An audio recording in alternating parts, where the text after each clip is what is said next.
more than 50,000 children in the UK in public care. Of these, 10,000 are children waiting to be adopted.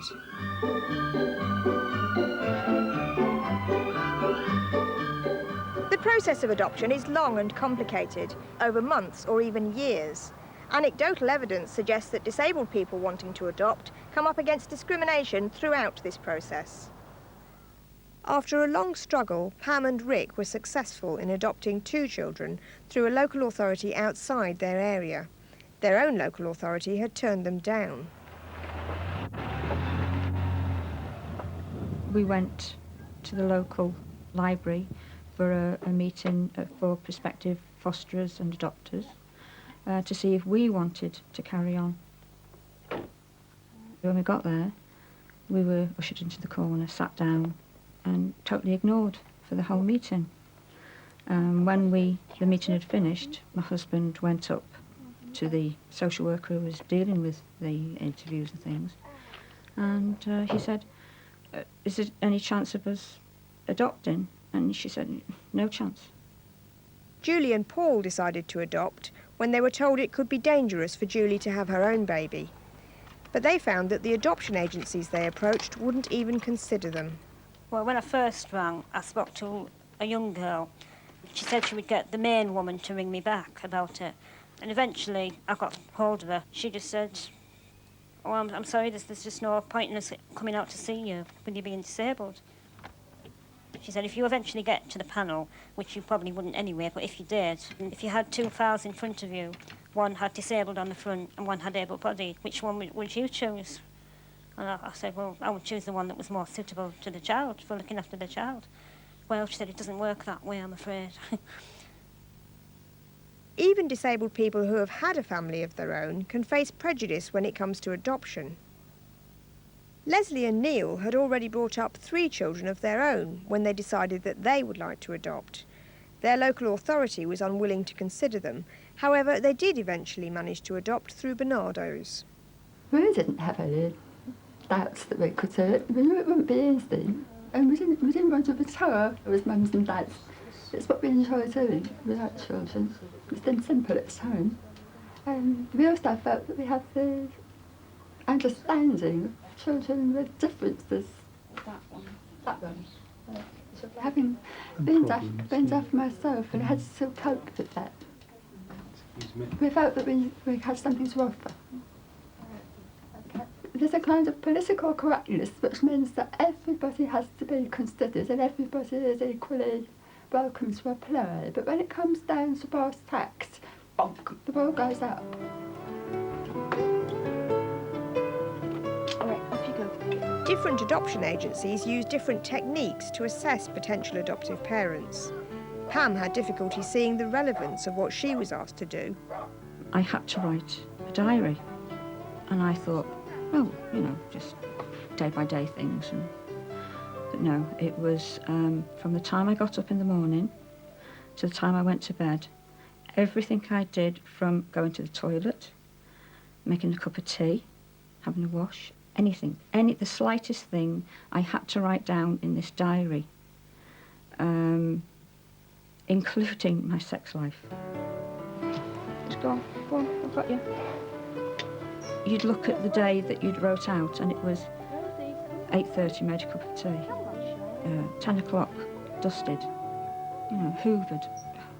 What's that got to do with looking after a child? Tommy, she's lovely. I think this was another thing of trying to put us off.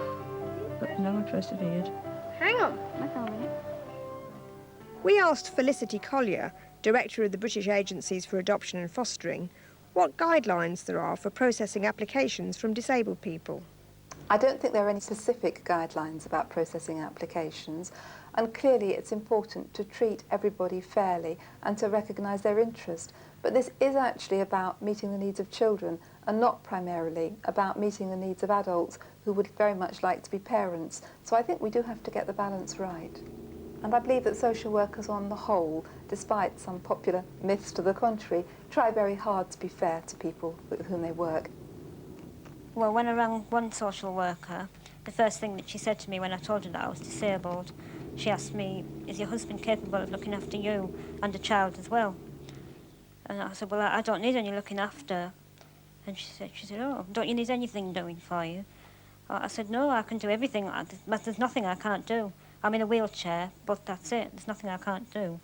Our first encounter with a social worker from our local authority, when we were first thinking about adoption, was not very encouraging. So that is, from the minute she walked in the door until the minute she went, everything she said kept coming back to my hearing disadvantage. How does your hearing disadvantage affect your children as they grow up? And I said, well, it didn't really. It must have affected them.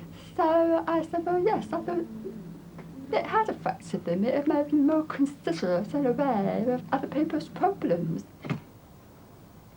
Do you not think that there's a risk of prejudice and discrimination?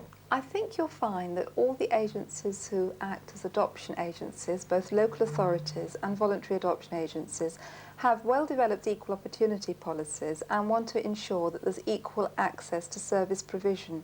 Now, the only way we would really know the answer to your question is if we monitored very carefully the disability and the background of each adoptive applicant that comes forward. And at the moment, I do not believe that that is done. The social workers that we did actually speak to seems to think that very young children would pose a particular problem with their deafness.